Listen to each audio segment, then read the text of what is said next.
Hello, BookTube, and welcome to Nonfiction November.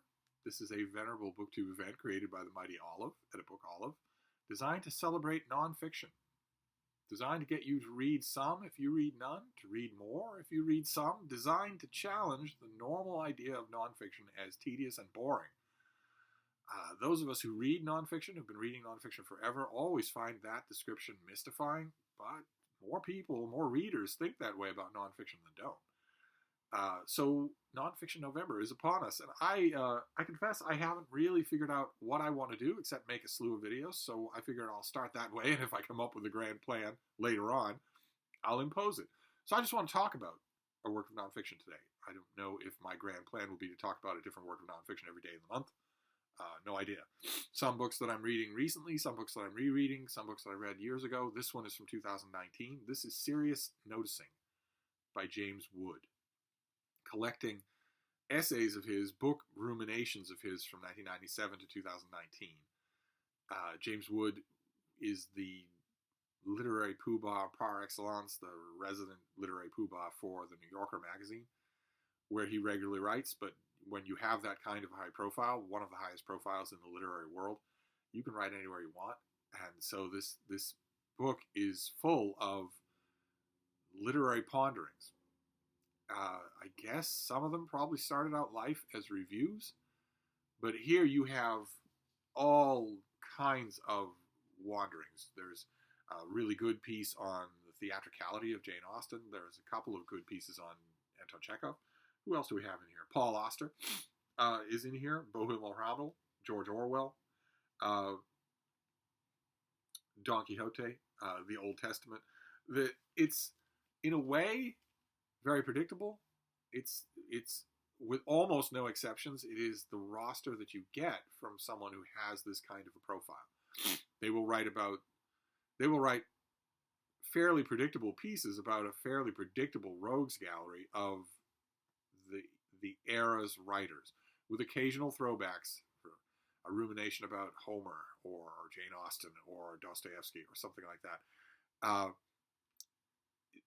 That's not the only thing that makes this volume predictable.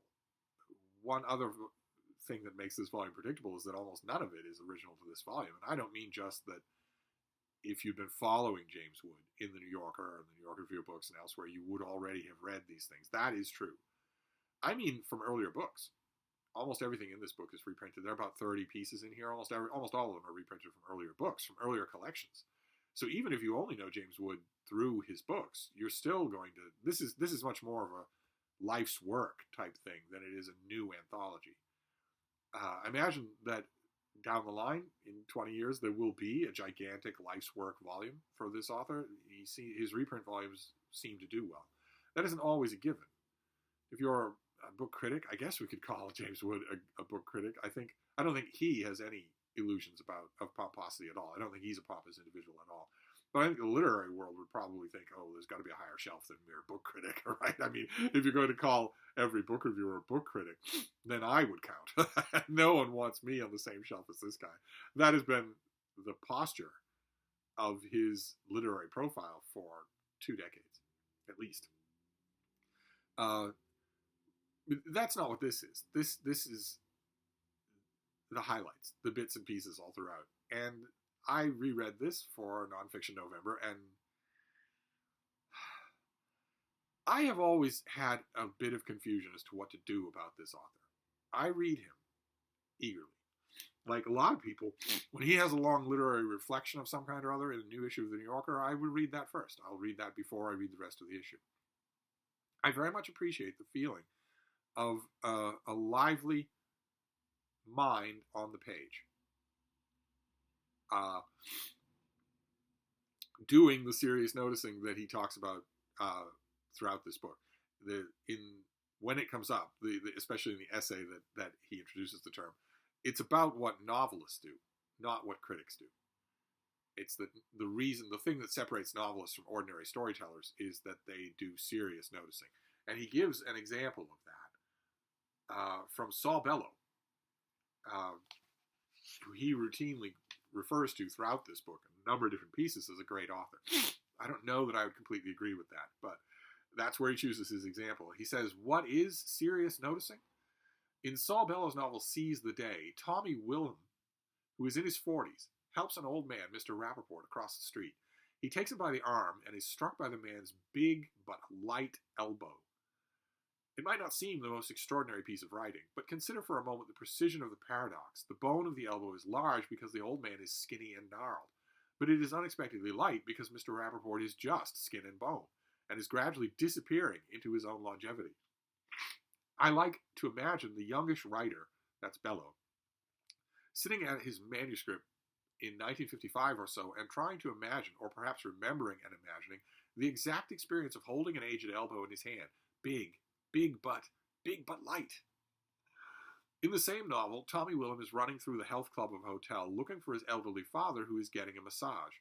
As he rushes from room to room, he briefly catches sight of two men playing ping pong. They have just come out of the steam bath and are wearing towels around their waists. Quote, they were awkward and the ball bounded high. Again, imagine that youngish writer at his desk. He sees in his mind's eye, his protagonist running from room to room. He sees his protagonist notice the two men in their towels. Often with great writers, it is instructive to stop at the point in the sentence or in the metaphor or in the perception where the ordinary writer might come to a halt. The ordinary writer might have Tommy Willem catch sight of these two men playing ping pong and leave it at that. Two men in towels were playing ping pong. Bellow will not leave it at that. He sees that the men are made awkward by their towels, and that, as a consequence, they are playing ineptly. Fearful that their towels might slip, they are just pretending to play, and so the ball bounced high. That kind of epitomizes the problem that I often have with James Wood. Because that is definitely James Wood, the critic, doing some serious noticing. I could read him reading Bellow all day long. But I don't for a minute believe that Bellow actually thought any of that when he was writing. I think he was just turning out reams of this stuff. I don't get the impression from Seize the Day or anything else that Bellow wrote that kind of careful, serious notice, great artist pondering was ever happening in his word choice. Almost never. Certainly not in those two examples. So I'm left at a crux here, where I've got someone who's a really good serious noticer himself, a really good reader, giving me a critical gloss of something. And I love the gloss, but I don't believe it's warranted. And if I didn't believe it was warranted with Saul Bellow, you can imagine how I feel about Cormac McCarthy, because James Wood is a big fan of Cormac McCarthy, and certainly thinks that he himself is doing a lot of serious noticing. And here we bump up against another problem that I've always had with James Wood. I'll read you just a bit from his essay on Cormac McCarthy's novel, The Road. Those of you who are new to my channel might not know I've given The Road extensive critical demolition on this channel. I did a 4-part review of The Road, and I left not one brick upon the other. It is not a defensible novel.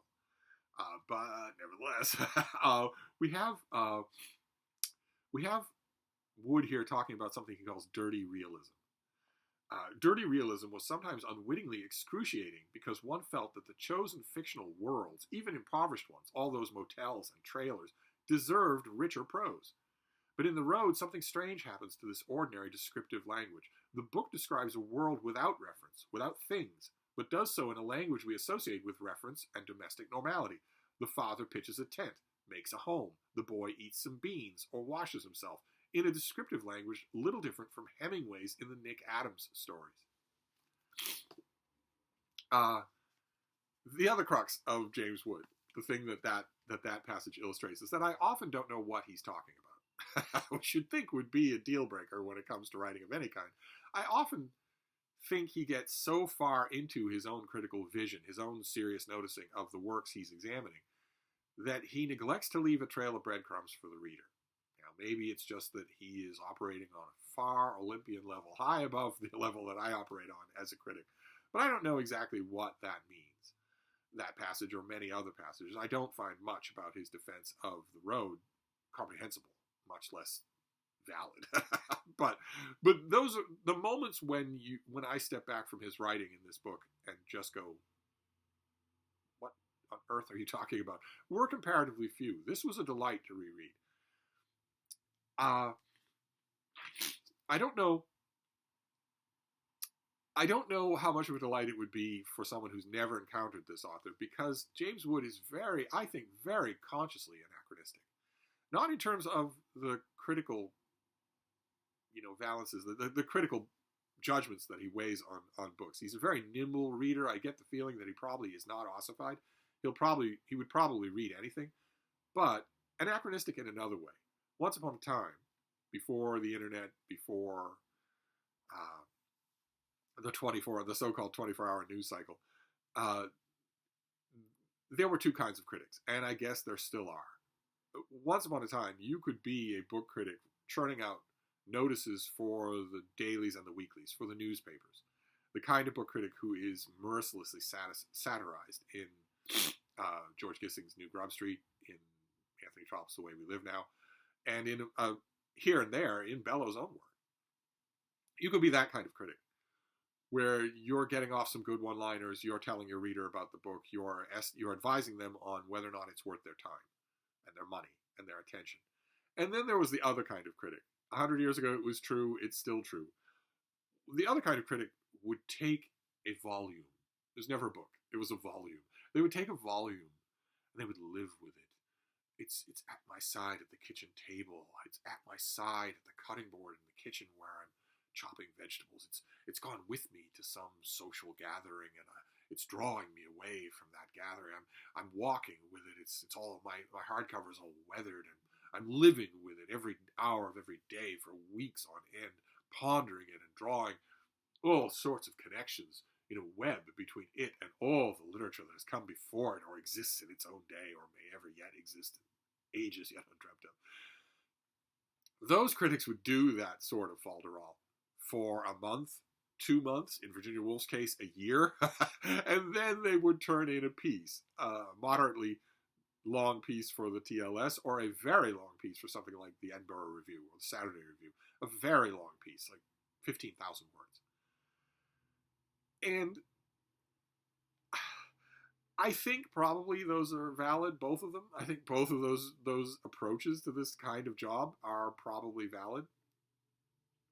I'm naturally a little bit inclined to the first, to the newspaper. The wild and woolly, don't introduce them to the parents newspaper critic always pleases me more than these long chin-stroking ponderers do, because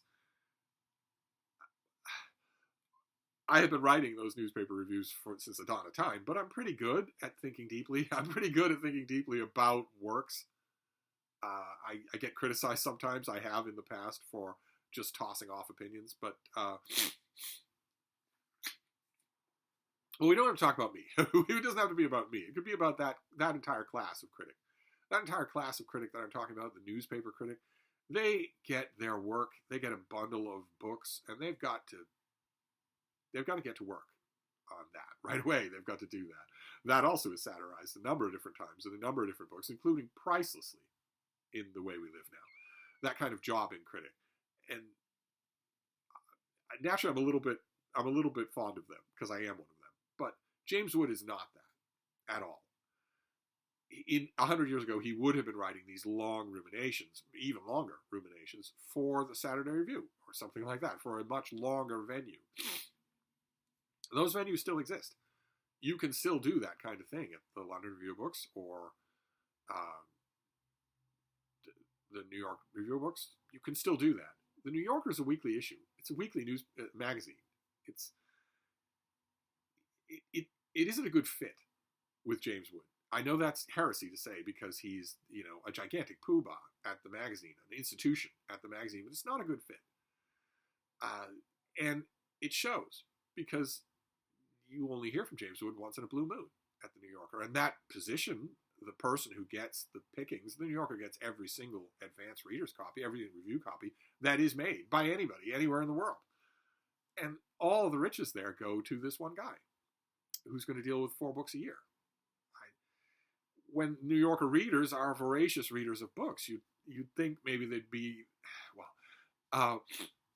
whether he's a good fit or not for the New Yorker, I often think when I finish reading, I have a few volumes of his, I often think when I finish reading one of these things, he's not a good fit for me.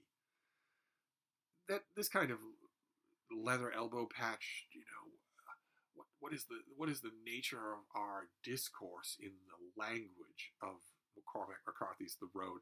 That kind of portmanteau has always struck me as the kind of thing that you could, if you wanted, do on anything. You could do it on any kind of book. And the reason why you can just haul out that kind of treatment with anything and just use that kind of language is because you have removed the reader from the equation of what you're doing. James Woods is writing for Helicon. He's writing for the Muses on Mount Olympus. He's writing to be the literary assessment of Cormac McCarthy or Saul Bellow or John Cheever or Anton Chekhov or whatever that people will read in 200 years. And he might be right about that.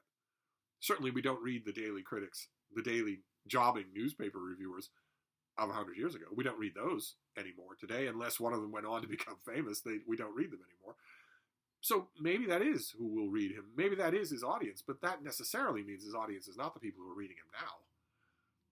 You're going to be in far better hands with a jobbing newspaper reviewer who is reviewing the latest novel by whoever, Teju Cole.